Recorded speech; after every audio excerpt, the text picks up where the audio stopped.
If you watched my first video with this car, you will know that I bought it as a non-runner, incredibly cheap from BCA car auctions. That's right, I purchased this car completely blind from British car auctions, listed as a non-runner with a smoky engine. I decided to take on that gamble, and hopefully in this video we're going to dive into what exactly is wrong with my little 3-cylinder hybrid engine. Now, I am somewhat mechanically minded, but I am by no means a full-on mechanic, which is why this is possibly the hardest thing I have ever had to do on a car. Definitely got no turbo experience. That's even if it is the turbo. Could be the head gasket. Could need a new engine. Then I really am f***ed.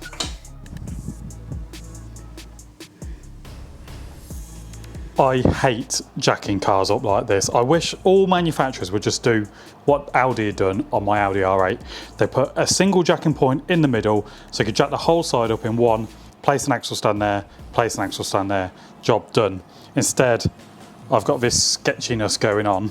And if we have a look around the back, my jack is kind of maxed out, so I can't get it level, but it is close enough. But if we have a look on the underside, you will see that this area of the undertray looks a little bit wet and oily. Now that is where the turbo, you probably can't see it, but just in there is the turbo. So this is already a good telltale sign to me that the turbo is possibly at fault, just judging by that wet patch. So I suppose the next step is to get all the undertrays off back here and dive in a bit to have a bit of a deeper look.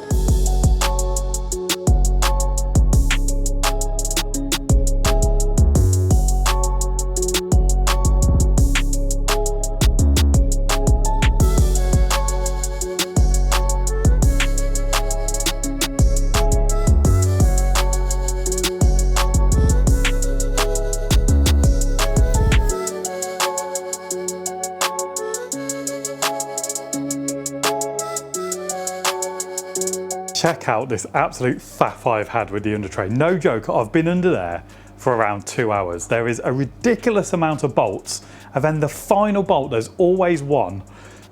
Whatever was on the other end of the bolt, say the nut, I assume the weld had broken, so it's just spinning and spinning and spinning. I had tried with the angle grinder, which didn't touch it, so in the end I had to get a little bit creative, and let me show you what I've done, because just before the undertray falls off, I thought I'd show you. So I've got what I call, well, I think a lot of people call it, to be fair, a Christmas tree drill bit on the end of my drill, and I have jacked it up ever so slightly with the jack, and it is just finally broken.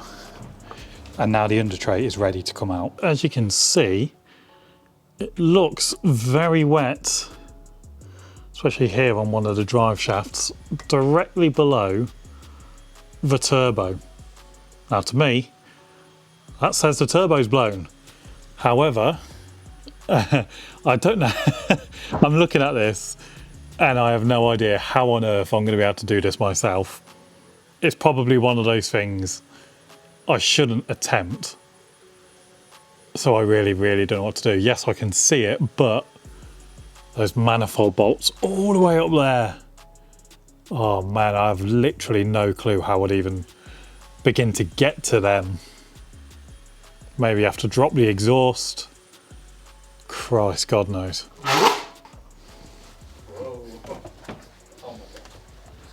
You join me in the boot of the i8 because I am bored of the amount of screws in the undertray. What I'm going to do before we get the turbo out is lift the coils and the spark plugs just to see if they're all right.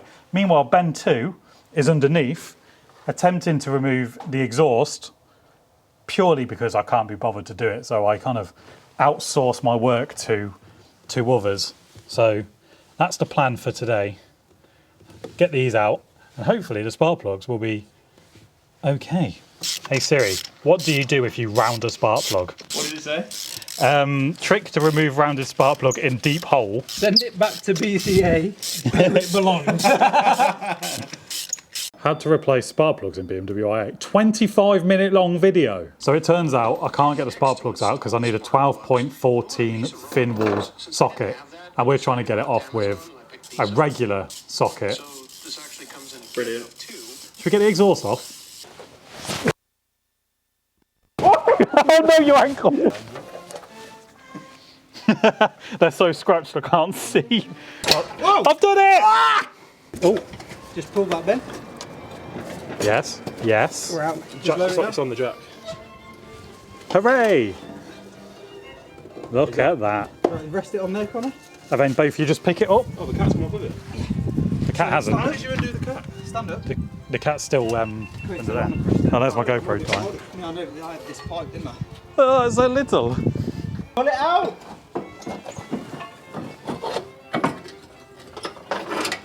Hey! There we go. It's a boy. What is that? That's your turbo. That's your turbo. Put the mic in there. That's the other end of the. Are they the turbines? Yeah. They're tiny. Yeah, but they're not meant to be floating. They're tiny. They're like this big. Oh yeah, your turbo's it's a 1.5 litre engine. It ain't actually going to be like a Garrett off a Subaru, is it? Oh my god. Turbo, very bad. You can just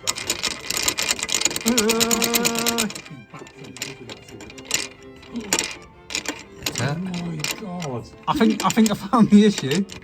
What's the issue then? I think your turbo's gone, Ben. Really? Once the back box was removed, we had incredible access into the engine bay of the car, and under the watchful eye of our Master Tech Digby, we were able to work through the night in removing this turbo. Now, unfortunately, we didn't film as much under the car as we were very limited on space, but also light. That is why for my next video, I have heavily invested in a number of torches so that you guys can see how exactly we put the turbo back in. But overall, it wasn't necessarily a hard job. Right, 2 hours later, I can't take all the credit, or can I? Yeah, actually, you weren't on camera. Yeah. But Ben got the turbo out. Technically. Ben too got the turbo out, and Connor. And if we come in and we have a look, the amount of play in that shaft. Flip it over. And then if we flip it over, that teeny tiny thing, there's even more in there. Not to mention the fact it is full to the brim of oil. So I'll put that in. And my plan is to get that kind of rebuilt and upgraded, because BMW want almost £4,500 for that tiny turbo, which isn't even in the budget. It's not even in the question. I wouldn't even pay that. In fact, BMW want nearly 500 quid for this door lock, but they might have me kind of, I want to say something dirty, but I can't. They might have my inner vice. They've got you cornered. They've got me cornered. There we go, that's better. On that door. I've got no idea how to pull it back in because you took it out and there's bolts everywhere. Anyway, there we have it then, guys. We have finally got the knackered turbo out of the BMW i8. And I'm actually really grateful for the lads, because that is a job that would definitely have got the better of me, and I would have just given up and gone in the house and probably cried. But the turbo is out. It is getting rebuilt. I am not giving BMW almost £4,500. That is a definite. The tricky thing, which will be in the next video, is trying to install the new turbo, and I need to get the proper spark plug tool so we can get the spark plugs out and check them as well. But anyway, I hope you have enjoyed this video. Big thanks to Ben too and Connor for lending a help. No. Lending a help with this project. If you liked the video, be sure to give it a thumbs up and make sure you hit the subscribe button so you do not miss out on any of my future upcoming content fixing this BMW i8, which was listed as a non-runner from BCA. Thank you once again for watching, and I'll see you in the next one.